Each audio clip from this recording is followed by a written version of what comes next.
네, 이른바 고발사주 의혹의 핵심 인물인 손준성 검사가 구속 심사를 받고 있습니다. 손 검사는 여권 인사들을 겨냥한 고발장 작성을 지시하고 국민의힘 김웅 의원에게 이를 전달한 의혹을 받고 있는데요. 손 검사 구속 여부가 이번 수사의 중대 분수령이 될 전망입니다. 취재기자 연결해 보겠습니다. 김경수 기자.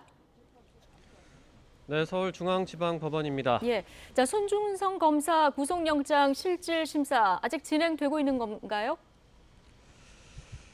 네, 앞서 오전 10시 40분쯤부터 시작된 영장 심사가 3시간 가까이 진행이 됐었는데요. 조금 전에 막 구속영장 심사가 끝이 났습니다. 손준성 검사가 법원 밖으로 나와서 차를 타고 이동하는 모습이 포착이 됐는데 취재진 질문에는 별다른 답을 하지 않았습니다. 손 검사는 이제 서울구치소로 이동을 해서 구속 심사 결과를 기다리게 됩니다. 법정 안에서는 공수처와 손준성 검사 측 모두 PPT 자료를 준비해서 구속 수사 필요성에 대한 공방을 벌였던 것으로 전해집니다. 손준성 검사는 앞서 오전 10시 25분쯤에 이곳 서울중앙지법에 도착을 했는데요. 그동안 자신의 혐의를 모두 부인해온 손 검사는 취재진 질문에 이렇게 답을 하기도 했습니다. 직접 들어보시죠.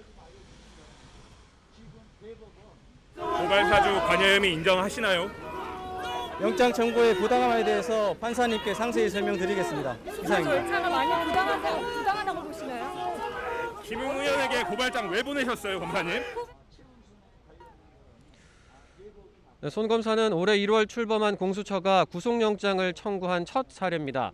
주말인 지난 23일 공수처가 구속영장을 청구하며 손 검사에게 적용한 혐의는 직권남용 등 5가지인 것으로 전해졌습니다. 구체적으로는 윤석열 전 검찰총장 시절인 지난해 4월 무렵 대검찰청 수사정보정책관으로 일하면서 부하검사 등에게 여권 인사와 언론인 등에 대한 고발장 작성과 근거자료 수집을 지시한 혐의입니다. 고발장과 근거자료들은 김웅 국민의힘 의원, 당시 미래통합당 총선 후보를 통해 이 사건 제보자인 조성은 씨에게 전달됐는데 당시 조 씨가 받은 메시지에는 최초 발신자를 뜻하는 손준성 보냄이란 표시가 남아 있었습니다. 최근엔 김 의원이 당시 조 씨와 통화한 녹음이 공개됐는데 윤석열 전 총장 등을 언급하며 고발장 작성과 접수 방법 등을 미리 조율한 정황이 담겼습니다.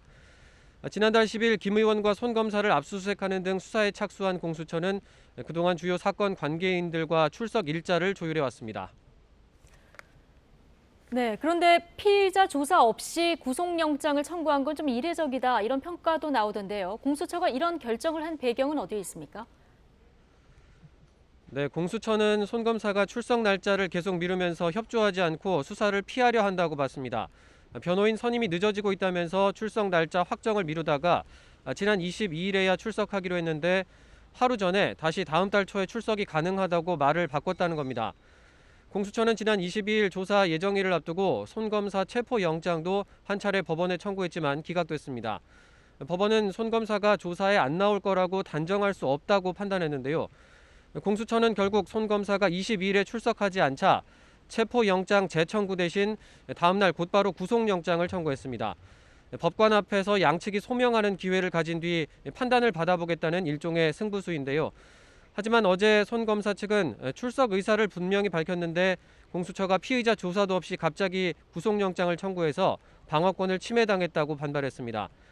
또 공수처 검사가 대선 경선 일정 고려와 강제 수사를 운운하는 사실상 겁박 문자를 보냈다고 주장하면서 이를 공개하기도 했습니다.